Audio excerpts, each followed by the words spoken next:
हर हर महादेव। तो अभी फाइनली हम लोगों का बहुत बहुत बहुत पता नहीं कितने जन्मों का सपना होगा, कितने जन्मों की तपस्या होगी जो पूरी होने जा रही है। अभी हम हैं तिलवाड़ा में और यहाँ से लगभग 80 किलोमीटर दूर है। उसके बाद हमारा केदारनाथ जी का जो ट्रैक है वो शुरू होगा और यहाँ का जो व्यू है बहुत सुंदर है, सच में बहुत सुंदर है। हम निकले थे 11 तारीख की रात को 12 बजे। उसके बाद हमें थोड़ा सा रजिस्ट्रेशन में इशू आया। जिन लोगों के रजिस्ट्रेशन नहीं थे वो हमने मुजफ्फरनगर से रजिस्ट्रेशन कराए उन लोगों के। उसके बाद कल हम ऋषिकेश में रुके, वहाँ पर थोड़ा डॉक्यूमेंटेशन कंप्लीट होना था, वो हुआ। और अभी हम तिलवाड़ा में हैं और यहाँ से लगभग 1 से 1.5 घंटे की अभी दूरी है। उसके बाद हमारा केदारनाथ जी का जो ट्रैक है वो शुरू हो जाएगा। हर हर महादेव। और ये हमारी गाड़ियाँ हैं, यहाँ खड़ी हैं, ये है और वहाँ पर खड़ी हुई हैं। लगभग 4 गाड़ियाँ हमारी आई हैं। हर हर महादेव। आज है सोमवार और अभी हम हैं तिलवाड़ा। और मैं यहाँ मैगी तो खा नहीं सकती, वैसे भी मेरा फास्ट है, मेरे महादेव। तो मैं यहाँ पर पी रही हूँ चाय स्टील के कप में।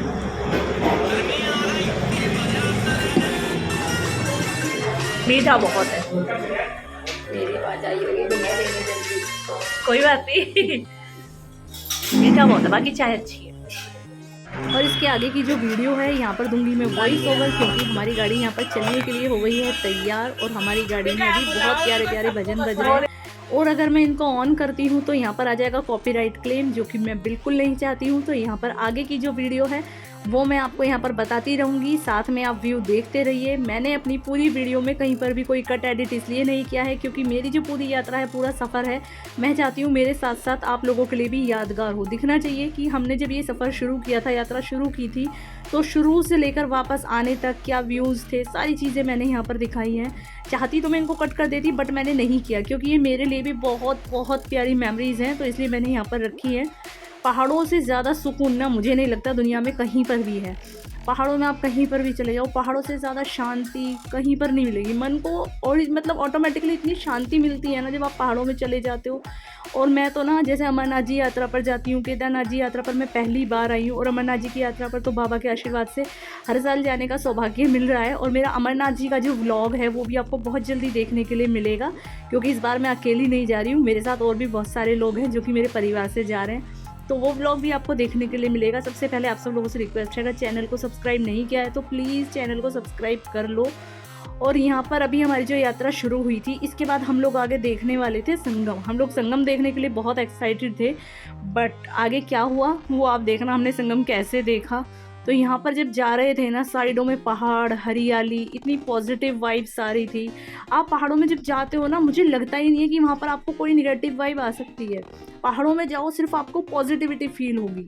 लेकिन एक चीज़ और भी है, ट्रैफिक का जो हाल है ना, मुझे लगता है वो पहाड़ों में भी ऐसा ही है, क्योंकि जहाँ पर रोड है, पार्किंग की सुविधा है, तो वहाँ पर मुझे लगता है ना कि हर जगह पर एक ही हाल है। जब हम यहाँ से निकले थे तो हम लोगों को लग रहा था कि हम टाइम से पहुँच जाएंगे, जो कि हम पहुँच भी गए थे। लेकिन एक सबसे बड़ी दिक्कत क्या हुई थी उत्तराखंड में इस समय पर, क्या है, 4 धाम यात्रा शुरू हो गई है, जिसकी वजह से बहुत ज़्यादा यहाँ पर रश हो रखा है, बहुत ज़्यादा यात्री आ रहे हैं। तो पार्किंग को लेकर क्या समस्या थी वो आप आगे देखना। सबसे पहले मैं आप सब लोगों से एक छोटी सी बात है जो कि शेयर कर रही हूँ। उत्तराखंड में इस समय पर 4 धाम यात्रा को लेकर जो भी इश्यूज़ हो रहे हैं, मुझे लगता है कहीं ना कहीं यहाँ पर उत्तराखंड सरकार है तो उनकी थोड़ी सी यहाँ पर गलती है, जो कि उनको मतलब मुझे ऐसा लगता है। देखो, सबसे पहले तो आपको यात्रा जो है उसको लिमिटेड कर देना चाहिए कि आप एक दिन में इससे ज़्यादा यात्रियों को आगे जाने की अनुमति नहीं देंगे। लेकिन ऐसा नहीं है, यहाँ पर कोई भी लिमिटेशन है ही नहीं। यात्री आ रहे हैं, एक दिन में पता नहीं कितने रजिस्ट्रेशन है। देखो, यहाँ पर भीड़ अपने आप कम हो जाएगी। सबसे पहले आप यात्रा जो है उसको सीमित कर दो कि एक दिन में इतने ही यात्री आगे जाएंगे, इससे ज़्यादा यात्री आगे नहीं जाएंगे। जिन लोगों का रजिस्ट्रेशन है उनको वहाँ पर आप रुकने की परमिशन दो, जिन लोगों का रजिस्ट्रेशन नहीं है उनको परमिशन ही मत दो वहाँ पर आप रुकने की, उनको एंट्री मत दो। तो मुझे ऐसा लगता है अगर ऐसा कुछ होता है तो शायद ये प्रॉब्लम जो है वो थोड़ी सी कम हो जाए, क्योंकि बहुत सारे लोग ऐसे आ जाते हैं जिनका रजिस्ट्रेशन नहीं है, यहाँ पर आकर रजिस्ट्रेशन करा रहे हैं। और ऑफलाइन रजिस्ट्रेशन की जो फैसिलिटी है, मुझे लगता है वो तो बिल्कुल बंद ही कर देनी चाहिए, क्योंकि ऑनलाइन रजिस्ट्रेशन अगर रहेगा ना तो उससे बहुत सारी चीज़ें जो हैं वो आसान हो जाएंगी। बाकी आप सब लोग बताना, अगर आप अपनी राय देना चाहते हो तो प्लीज़ मुझे कमेंट ज़रूर कर देना। मैं कोशिश करूँगी कि मैं उसमें रिप्लाई करूँ, और मुझे बहुत अच्छा लगेगा अगर आप लोग इस पर कमेंट करते हैं तो। हम लोगों ने सुबह में ही यहाँ से चलना शुरू कर दिया था समय से, तो हम लोगों को लगा था शायद हम मतलब टाइम पर पहुँच जाएंगे। टाइम पर पहुँच भी गए थे, मतलब थोड़ा सा लेट हो गए थे क्योंकि रास्ता अभी भी पास नहीं था। केदारनाथ धाम का जो ट्रैक है वो अभी भी हमसे काफ़ी दूर था। आगे आप देख रहे हो जो गाड़ी जा रही है ये भी हमारी गाड़ी है, इससे आगे एक और हमारी गाड़ी है, और हमारी वाली गाड़ी जो है अभी जहाँ से मैं वीडियो बनाई तो इसके पीछे एक और गाड़ी हमारी है। तो यहाँ पर अभी साइड में जो व्यू है, पहाड़, नीचे नदियाँ, साइड में रोड, सच में बहुत ही प्यारा है। अगर आप कभी पहाड़ों में नहीं गए हो ना तो प्लीज़ एक बार पहाड़ों में जाओ, थोड़ा टाइम निकाल कर जाओ, वहाँ पर टाइम स्पेंड करो। उससे ज़्यादा सुकून, उससे ज़्यादा खूबसूरत कुछ नहीं हो सकता। और सबसे अच्छी बात पता है क्या है, पहाड़ों की मुझे ये लगती है वहाँ पर जो मिलता है ना खाने के लिए, हमारे पास लिमिटेड ऑप्शन होते हैं, और वो ऑप्शन जो होते हैं ना वो भी हमारे लिए इनफ होते हैं। मतलब ऐसा नहीं है कि जैसे हम घर पर होते हैं, नॉर्मली हम कहीं भी जाते हैं वहाँ पर हमारे लिए ऑप्शन ज़्यादा होते हैं लेकिन वो भी हमारे लिए कम होते हैं। लेकिन पहाड़ों की जो है ना लिमिटेड चीज़ें हमारे पास है, लिमिटेड फैसिलिटी है, लेकिन उसमें भी बहुत खुशी मिलती है। इस समय पर आप देख रहे हो भजन चल रहे हैं, यहाँ पर सब लोग वीडियो भी बना रहे हैं क्योंकि देखो हर कोई अपनी याद है ना उसको बटोरना चाहता है। तो कैमरे के माध्यम से अब फ़ोटो खींचना, वीडियो बनाना, हर कोई चाहता है ना कि उसके पास उसकी यात्रा की यादें हों, तो वही सब कर रहे थे। और भजनों पर यहाँ पर बहुत अच्छा सब नाच गाना कर रहे थे, तो बहुत अच्छा लग रहा था। ये जो यात्रा थी ना मेरे लिए लाइफ टाइम के लिए बहुत ही यादगार है, क्योंकि सबसे अच्छी चीज़ होती है कि जब आप यात्रा करते हो ग्रुप में तो आपके साथ जो यात्री हैं वो हर कोई ऐसा होना चाहिए जो कि उस यात्रा के महत्व को समझे, उसका एक एक पल जो है ना वो उसको एंजॉय करे, उसको समझ में आए कि जिस यात्रा पर हम जा रहे हैं इस यात्रा का महत्व क्या है। और इस यात्रा से मतलब जो इमोशनली मतलब जुड़े हुए लोग होते हैं ना, सच में बता रही हूँ, ऐसे लोग अगर साथ में हो ना तो यात्रा जो है ना, हमारा जो सफ़र है ये 10 गुना अच्छा हो जाता है। और यही हुआ।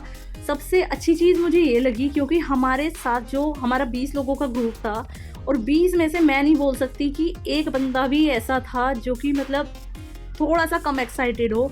यात्रा को लेकर सब लोग बहुत अच्छे थे। आप लोग देख रहे हो बस में जितने लोग हैं ना सब यहाँ पर जाप करते हुए जा रहे हैं, भजन करते हुए जा रहे हैं, सब लोग बहुत बहुत अच्छे थे। और सबसे अच्छी चीज़ है एक दूसरे को बहुत सहयोग कर रहे थे, तो ये चीज़ मुझे काफ़ी ज़्यादा अच्छी लगी। जबकि हम सब लोग एक दूसरे के लिए अनजान थे, लेकिन अनजान होते हुए भी सिर्फ एक बाबा के नाम की वजह से हम सब लोग ऐसे हो गए जैसे कि एक परिवार होता है। तो अब आप लोग यहाँ का ये व्यू देखो, थोड़ा सा एंजॉय करो, और उसके बाद जो आगे की डिटेल है वो मैं आपको आगे देती हूँ।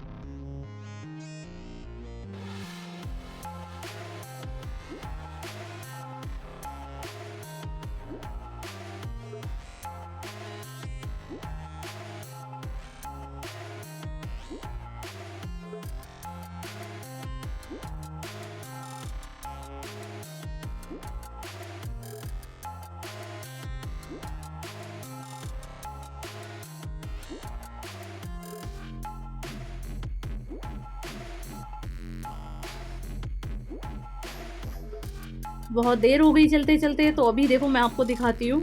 ये पहाड़ दिख रहा है ना सफ़ेद वाला बर्फ़ का, हाँ बिल्कुल इसी पर बैठे हुए हैं हमारे महादेव।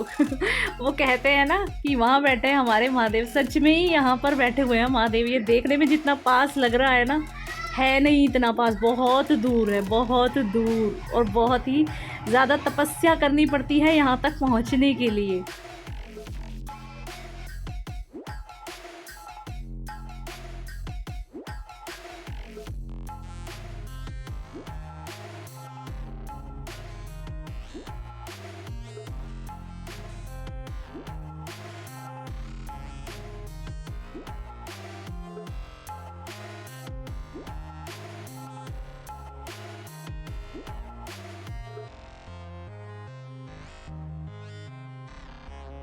ये है शिवनगरी की खूबसूरती, ऊपर बर्फ़ के पहाड़, नीचे बहती हुई नदियाँ, बीच में हरियाली, मतलब सारी चीज़ें एक साथ, बहुत ही खूबसूरत है। सच में कहते हैं नेचर के जितना पास आप जाओगे ना, नेचर से ज़्यादा खूबसूरत कुछ नहीं है।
अगर आप लोगों को भी मेरी तरह पहाड़, नदियाँ, झरने पसंद है ना, तो प्लीज़ उसके लिए एक कमेंट ज़रूर कर देना। और ये देखो, अभी हम तिलवाड़ा से निकले हैं और अभी भी मतलब आधा रास्ता हम पहुँचे हैं और आधा रास्ता अभी बाकी है। तो यहाँ पर सब लोग भजन कीर्तन कर रहे हैं, बहुत अच्छा लग रहा था। क्योंकि हमारी गाड़ी में म्यूज़िक चल रहा था, तो क्या किया था, कुछ समय के लिए उसको बंद कराने के बाद सब लोग यहाँ पर भजन करने लग गए थे। सब लोग अपना जाप कर रहे थे, जयकारे लगा रहे थे और इसका जो फीलिंग होती है ना, इसकी जो फीलिंग होती है वो अलग ही होती है।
हमारी गाड़ी में कुछ बुज़ुर्ग भी थे, जो कि सिर्फ़ उम्र से बुज़ुर्ग थे, लेकिन सच में बताऊँ तो बाबा से मिलने का जो उत्साह था वो पूरा था उनके अंदर।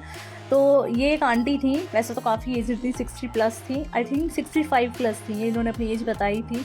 बट ये भजन पर इतना अच्छा डांस यहाँ पर कर रही थी, बहुत प्यारा डांस कर रही थी। तो मैं यहाँ पर इनकी वीडियो बना रही थी। इनसे अलग और भी आंटियाँ थीं जो थोड़ी एज्ड थी, बट उनका सच में बाबा से मिलने का जो उत्साह है ना, उसको देखकर लग नहीं रहा था कि इनकी उम्र इतनी है। इतना एक्साइटमेंट था उनके अंदर, सच में बहुत। पूरी बस में मतलब जैसे भजन बज रहे थे ना, तो वो नाचते गाते हुए गए हैं। लग नहीं रहा था यहाँ पर कि कोई हमसे ज़्यादा उम्र का है या कम उम्र का है, सब लोग एक साथ घुल मिल कर जा रहे थे, तो बहुत अच्छा लग रहा था। पहाड़ों में आने के बाद वैसे मुझे एक बात बताओ, कौन लोग ऐसे हैं जो कि बिसलरी का पानी पीते हैं? देखो, मैं तो बिल्कुल भी नहीं पीती हूँ। पहाड़ों में आने के बाद अगर झरने का पानी नहीं पिया ना, तो फिर क्या किया? तो पहाड़ों में आने के बाद जो यहाँ पर नेचर से मिलता है ना, वही ले लेना चाहिए। यहाँ पर इतना अच्छा झरना बह रहा था, लेकिन इस झरने के पास पहुँचना जो है ना, वो सच में बहुत ज़्यादा डेंजर था, क्योंकि इसके बीच में नीचे नदी बह रही थी। ये पहाड़ के बीच में से बह रहा था, दूसरी साइड हमारी गाड़ी चल रही थी। लेकिन फिर भी हमने ट्रैक करते हुए भी और रास्ते में भी जहाँ पर हमें झरना मिला ना, तो हम लोगों के पास बॉटल था, तो हमने उसमें फ़िल करके वही पानी पिया। हमने बिसलरी का पानी कोशिश की कि जहाँ पर हमारे पास अवेलेबल था झरने का पानी या नेचुरल वाटर हमारे पास अवेलेबल था, तो हमने वहीं से अपनी बॉटल में उसको फ़िल किया। जहाँ पर पानी नहीं था हमारे पास, वहाँ पर हमने बिसलरी खरीदी थी। ऐसा नहीं है हमने बिसलरी नहीं ली थी, बिसलरी भी हमने ली थी, लेकिन वहाँ पर जहाँ पर हमारे पास पीने का पानी अवेलेबल नहीं था, सिर्फ़ उस जगह पर।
बहुत लंबा सफ़र तय करने के बाद फाइनली हमारी गाड़ी एक ऐसी जगह आकर रुकती है जहाँ का व्यू आप देख रहे हो, इतना खूबसूरत व्यू है। और साथ में यहाँ पर एक चीज़ क्या हुई कि पार्किंग के लिए लगी हुई थी लाइन, और लाइन आप पीछे देख रहे हो ना, इस लाइन का कोई मुझे एंड पॉइंट नहीं दिख रहा था, ना ही कोई स्टार्टिंग पॉइंट दिख रहा था। तो यहाँ पर क्या किया, तब तक हम लोग उतर गए गाड़ी से। हमने सोचा कि चलो ठीक है, थोड़ा सा फ़ोटो शूट किया जाए। और आप देख रहे हो ना, अभी भी गाड़ियाँ आ ही रही हैं, यानी कि लाइन में लगने के लिए। और कुछ टाइम के लिए क्या हुआ था कि गाड़ियों को जो पार्किंग होनी थी, उनकी जो लाइन है उसको रोक दिया गया था, क्योंकि पार्किंग में जगह नहीं थी।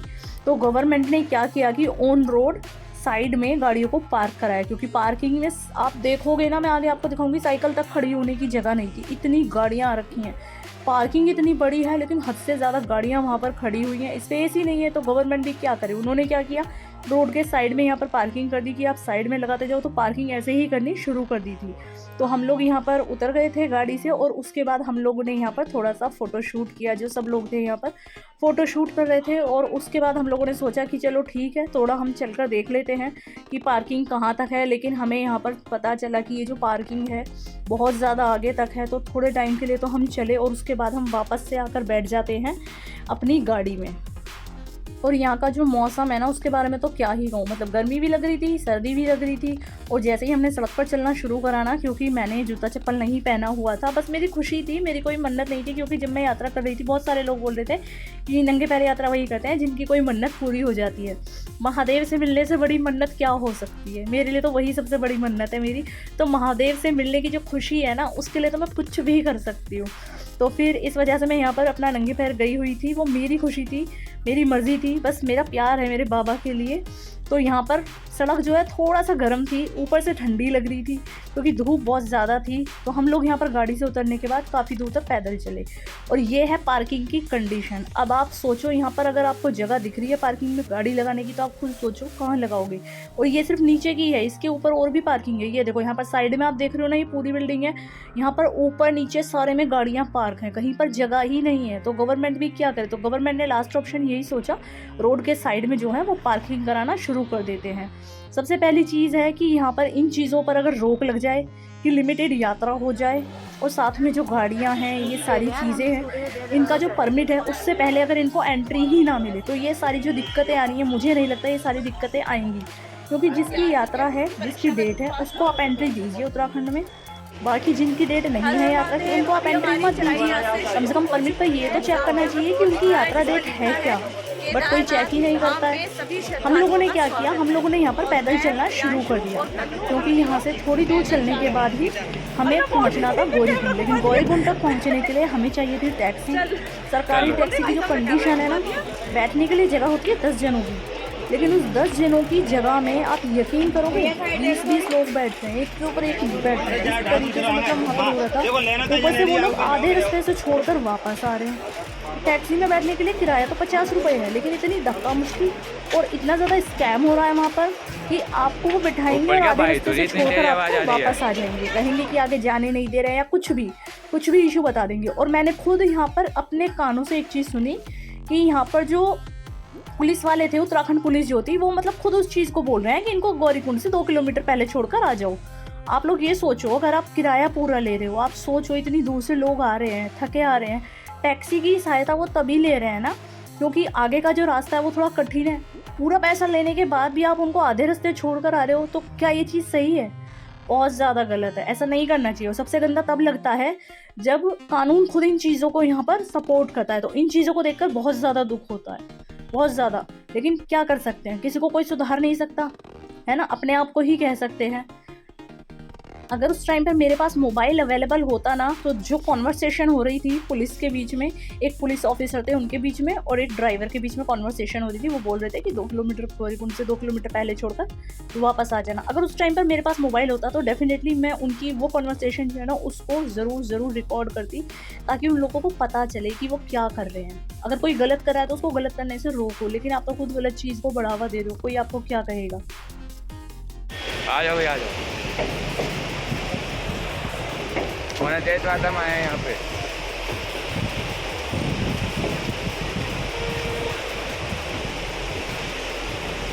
वहाँ पे नहाने का मन कर रहा।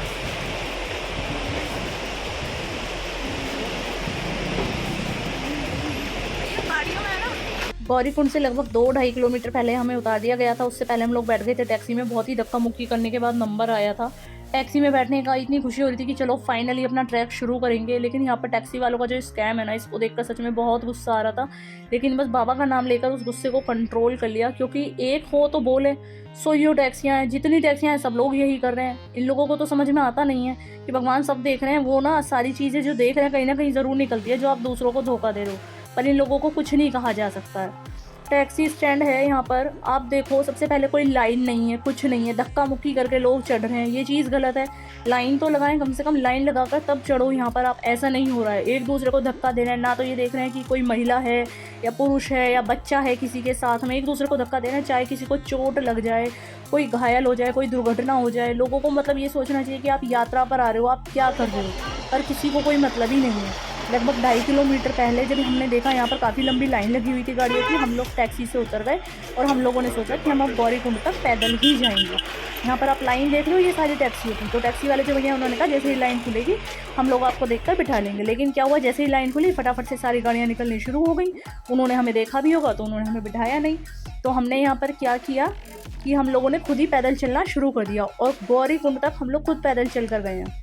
तो हमारा जो ट्रैक है वो तो गौरीकुंड से पहले ही शुरू हो गया, लेकिन फिर भी हम लोगों ने यहाँ पर साइड में नेचर का पूरा मज़ा लेते हुए, यानी कि यहाँ की जो खूबसूरती है उसको निहारते हुए हम पहुँच जाते हैं गौरीकुंड तक। और गौरीकुंड तक पहुँचने का जो रास्ता है सिंगल रास्ता है। यहाँ पर क्या है ना, एक ही रास्ते से लोगों को आना होता है, जाना होता है। यात्रा में केदारनाथ जी की यात्रा पर अगर आप जाते हो यहाँ पर आपको 2 रास्ते नहीं मिलेंगे, एक ही रास्ता है जिससे आपको ट्रैक शुरू करना है और वापस भी यहीं पर आना है। तो फाइनली हम पहुँच जाते हैं गौरीकुंड। गौरीकुंड पहुंचने के बाद यहाँ पर कुछ इस तरह का रश था और यहाँ पर पूरी डिटेल का एक बोर्ड लगा हुआ था जिसको हमने कैप्चर कर लिया था। और मेरा मोबाइल था प्रियांशु के पास, इस वजह से मैं तो वीडियो बना नहीं पाई। तो जब मोबाइल मेरे पास आया तब मैंने यहाँ पर वीडियो बनानी शुरू करी। हम लोगों ने लगभग दोपहर में ही ट्रैक शुरू कर दिया था, लगभग 2 बजे। और उसके बाद रात होते होते यहाँ की जो कंडीशन है वो मैं आपको दिखाती हूँ। यहाँ पर लाइट की कोई फैसिलिटी नहीं है, रात है, अंधेरा है, तो आपको अंधेरे में ट्रैक करना ही पड़ेगा। पहली बात तो जब आप ट्रैक शुरू करते हो तो आपको मंदिर के करीब 2-2.5 किलोमीटर पहले वहाँ पर आपको टेंट मिलता है, रास्ते में आपको कोई टेंट नहीं मिलेगा।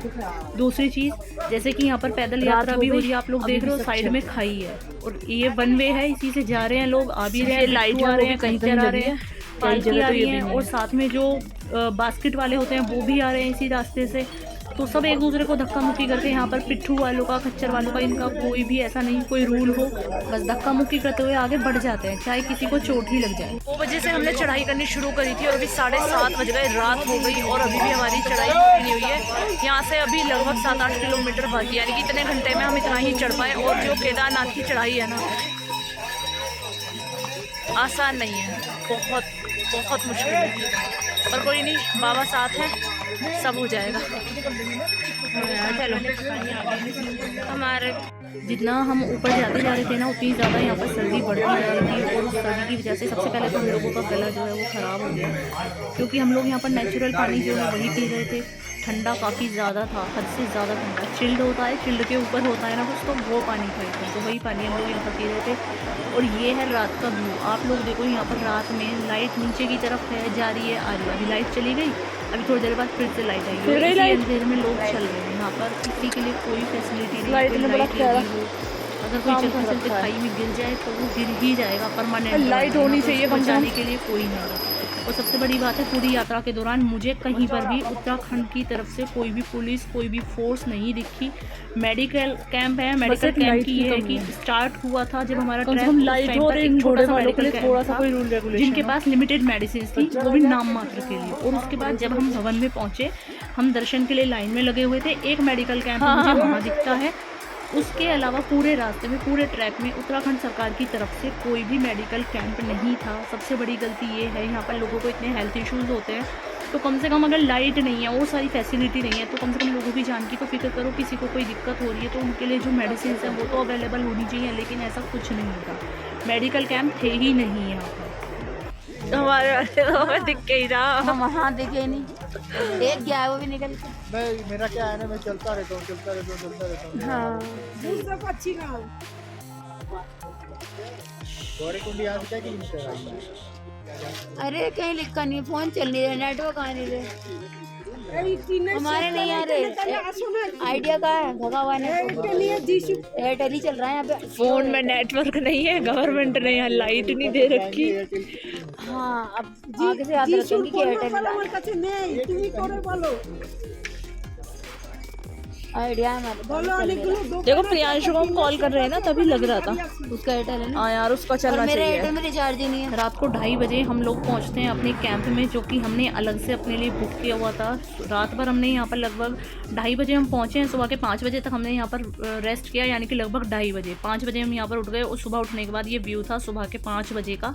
और यहाँ से उठने के बाद फटाफट से हम लोग अपना फ्रेश वगैरह होकर दर्शन के लिए निकल जाते हैं। और यहाँ से हमें लगभग अभी 3 किलोमीटर आगे चलना था, 2.5 से 3 किलोमीटर। और ये देखो आप, अभी सुबह हो चुकी है ना, तो हल्की हल्की धूप आ रही थी जो कि पहाड़ों पर दिख रही थी। और यहाँ पर भवन से 2.5-3 किलोमीटर पहले भी इतना ज़्यादा भीड़ थी। मुझे लगता है ना, कैंप की जो फैसिलिटी है ना, वो रास्ते में भी होनी चाहिए। मानो हम लोग तो मतलब अभी आ गए, बहुत सारे लोग हैं जो कि बुजुर्ग होते हैं, जिनको हेल्थ इश्यूज़ हैं, तो कम से कम अगर रास्ते में कहीं पर कैंप की फैसिलिटी हो, टेंट की फैसिलिटी हो, तो वो लोग रुक जाएँ। लेकिन ऐसी कोई फैसिलिटी थी नहीं। अगर ऐसी फैसिलिटी होती तो शायद हम भी रुक जाते, बट हम रात को 2:30 बजे तक ही ऊपर आ गए। फिर आने के बाद हम लोगों ने 2.5 घंटा रेस्ट किया और लग जाते हैं हम यहाँ पर फिर से चढ़ाई करने में, क्योंकि हमें करने थे बाबा के दर्शन। सुबह सुबह बाबा के दर्शन करने थे और आज मंगलवार था तो आज भी व्रत था, तो बस चढ़ाई करते गए यहाँ पर। बस अब ये हो रहा था कि जल्दी से बाबा का जो धाम है ना, उसकी एक झलक मिल जाए, क्योंकि अभी भी दूर दूर तक हमें कहीं पर केदारनाथ मंदिर नज़र ही नहीं आ रहा था। हम लोग आपस में बात कर कि अभी हमें और कितना चलना पड़ेगा, कितना चलना पड़ेगा। पहली बार आए थे इसलिए। लेकिन अभी क्या है, बाबा का आशीर्वाद है। बाबा चाहेंगे तो क्या पता हर साल ही बुलाएं, वो बाबा की इच्छा है। सब चीज़ें सही थी, लेकिन यहाँ पर जो ठंड है ना, वो बहुत ज़्यादा थी। बस ठंड यहाँ पर बर्दाश्त नहीं हो रही थी, क्योंकि मैंने यहाँ पर 2 जैकेट पहनी हुई हैं। एक बॉडी वार्मर पहले से पहना हुआ है और चौथी है ये ऊपर वाइट वाली जैकेट। उसके बाद मैंने शॉल से अपना जो कान है सर उसको कवर कर रखा था, लेकिन उसके बाद भी इतनी ठंड लग रही थी ना, तो पता चल गया केदारनाथ धाम में आगे आएंगे या हम भी अगले साल से आएंगे, तो कपड़े तो बहुत अच्छे से रख कर लाना, गर्म कपड़े ज़रूर अच्छे से रख कर लाना, तो वो चीज़ का ध्यान रखना। और यहाँ पर अभी क्या है, हेलीकॉप्टर की जो फैसिलिटी है वो भी काफ़ी अच्छी लगी मुझे। यहाँ पर जो लोग ट्रैक नहीं कर सकते हैं तो वो हेलीकॉप्टर की बुकिंग करा सकते हैं। मंदिर से लगभग 2 किलोमीटर पहले हेलीपैड है, जहाँ पर हेलीकॉप्टर आपको उतार देता है। और यहाँ से आपको या तो आप पैदल जाएंगे या फिर आप पिट्ठू ले सकते हैं, घोड़ा ले सकते हैं। ये हरी वाली चोटियाँ देखी हैं बास्केट वीडियो में, तो जो भी ऑप्शन आपको सही लगे, पैदल जाना चाहते हैं पैदल जा सकते हैं।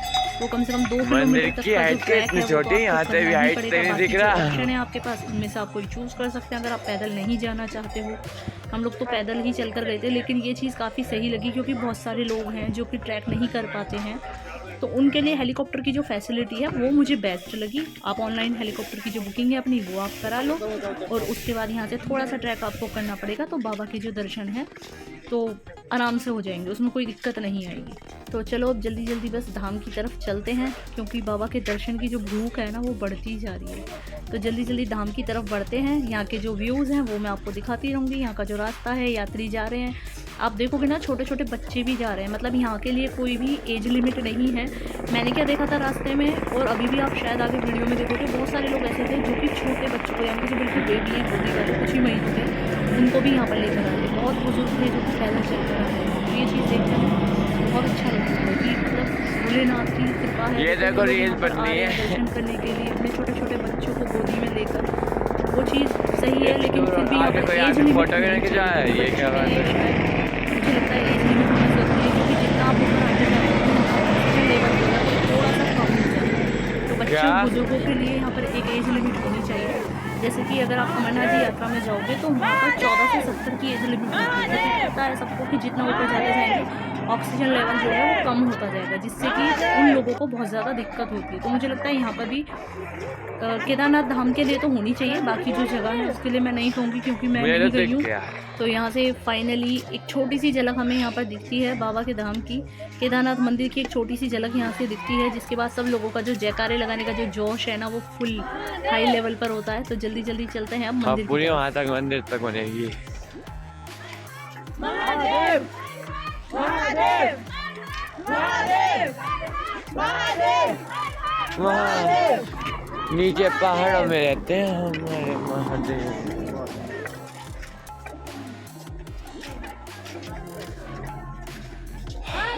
महादेव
आओ ऊपर ऊंचाई पे आओ।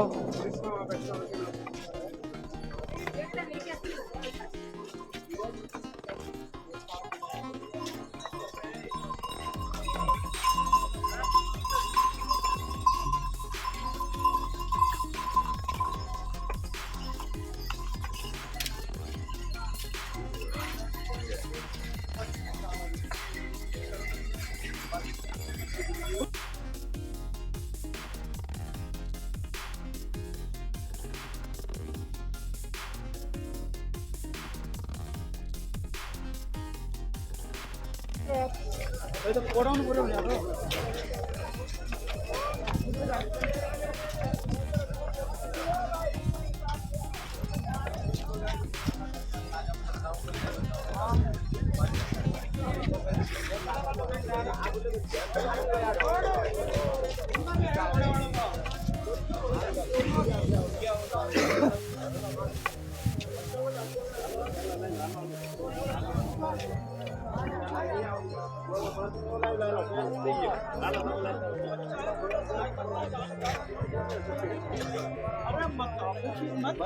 तो नहीं जाना तो पीछे क्यों आ रहा हो? मत बताओ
भाई आपके व्लॉग में आप ही नहीं देख रही।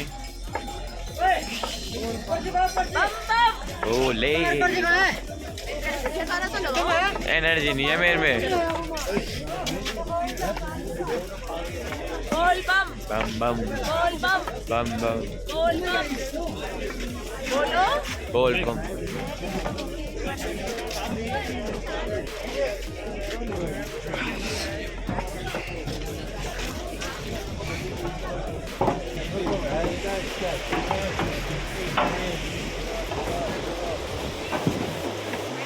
मेरा भोला मेरा डंडा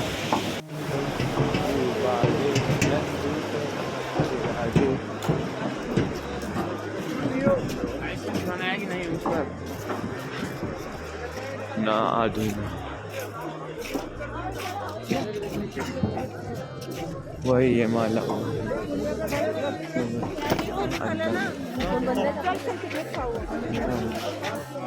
चलो चलो ये 300 रुपए का है, 200 रुपए का। आ जाओ।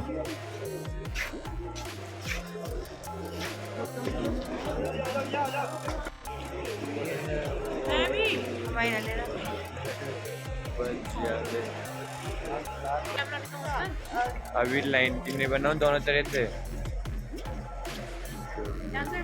बोलियो सारा भी सजाऊंगी। में जाने नहीं है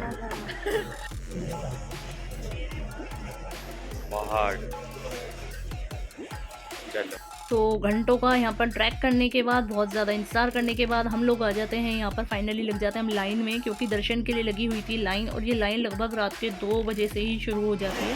तो हम लोगों का नंबर जो है वो भी काफ़ी बाद में आया। दर्शन जब हमने किए थे ना 5.5 घंटे की लाइन में खड़े होने के बाद, तब हमें दर्शन करने का सौभाग्य मिला था। तो अभी आप लाइन देख रहे हो, यहाँ पर बहुत लंबी लाइन है, बहुत ही ज़्यादा, जबकि हम सुबह से यहाँ पर आकर लगे हैं। और जितना लेट आप आओगे ना उतनी ही ज़्यादा आपको देर होगी। तो बेहतर है कि सुबह जल्दी उठकर नहा धोकर आप आकर लाइन में लग जाओ, तो समय से आपको दर्शन हो जाएंगे। और सुबह सुबह के जो दर्शन होते हैं ना उसकी बात ही अलग है। तो अभी के लिए इस ब्लॉग का ये वाला जो पार्ट है वो मैं यहीं पर एंड कर रही हूँ। नेक्स्ट पार्ट में आपको आगे की जो वीडियो है वो देखने के लिए मिलेगी, क्योंकि मैंने पहले भी कहा था कि ये जो ब्लॉग है बहुत लंबा होने वाला है। तो लगभग ये आएगा 3 से 4 पार्ट में। तो आप देखना ज़रूर, पूरी यात्रा देखना। आगे आपको बद्रीनाथ जी के जो हमने दर्शन किए थे, वहाँ पर हमारे पास क्या क्या चैलेंजेस आए थे वो चीज़ भी आपको दिखाऊंगी।